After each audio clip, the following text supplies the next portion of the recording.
असे काही भारतीय सुपर फळे आहेत जे विदेशी फळाला सुद्धा मागे पाडेल.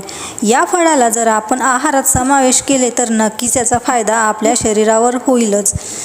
एक सुपरफूड त्यालाच म्हणायचे ज्यामध्ये खूप सारे बेनिफिट्स असेल, मल्टीव्हिटॅमिन्स असेल, सगळ्यांनाच ते सूट करेल. आजकाल मार्केटमध्ये विदेशी फळांनी आपली जागा निर्माण केली.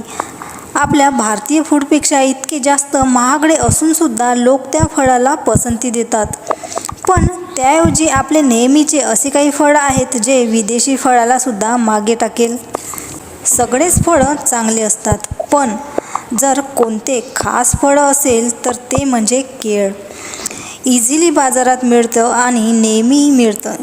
Vitamin C, fibre, potassium, calcium, vitamin B6 असलेले हे फळ तुरंत रिचार्जेबल करत असते, मग ते फिजिकली असो या मेंटली. डायजेस्ट सुधारण्याचं काम पण करण्यास मदत होते. दुसरं आहे की नारियल. यालाच श्रीफळ म्हणतात. कोणत्या पण जनावराला उपयोगी पडणारे नारियलमध्ये फॅट घटवणं, एनर्जी देणं, पोटासाठी चांगले असे गुणधर्म आहे. केरळमध्ये नारियलचे तेल भाजी बनवण्यासाठी वापरत होते, म्हणूनच तिथल्या लोकांचे हार्ट हेल्थी असते.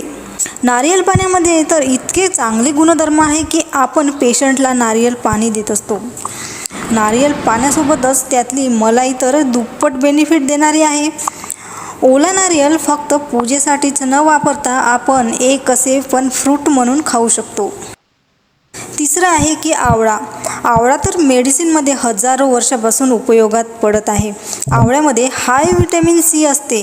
डोळ्यासाठी तर हे एक औषधच आहे. आवळ्याच्या सीझनमध्ये एक आवळा रोज खाल्ला तर याचे बेनिफिट्स दिसायला लागतात. आवळा खाल्ल्याने केसांना त्याचा फायदा जाणवतो. शक्तिवर्धक असलेल्या या आवळ्याला आपण लोणचे स्वरूपात, कँडी, मुरब्बा, ज्यूस, आवळा सुपारी खाऊ शकतो. पुन्हा असे काही भरपूर फूड आहेत जे आपल्याकडे इझिली मिळू शकतात. मग विदेशी फ्रूट जसे किवी, एवोकॅडो, बेरीज, ब्रोकोली जे की खूप महाग असतात असे फूड का घ्यायचे? ते पण चांगले बेनिफिट्स देणारे तत्व आहे, पण सुपरफूड तर बिलकुलच नाही, कारण सुपरफूड तर आपले लोकल फ्रूट आहे.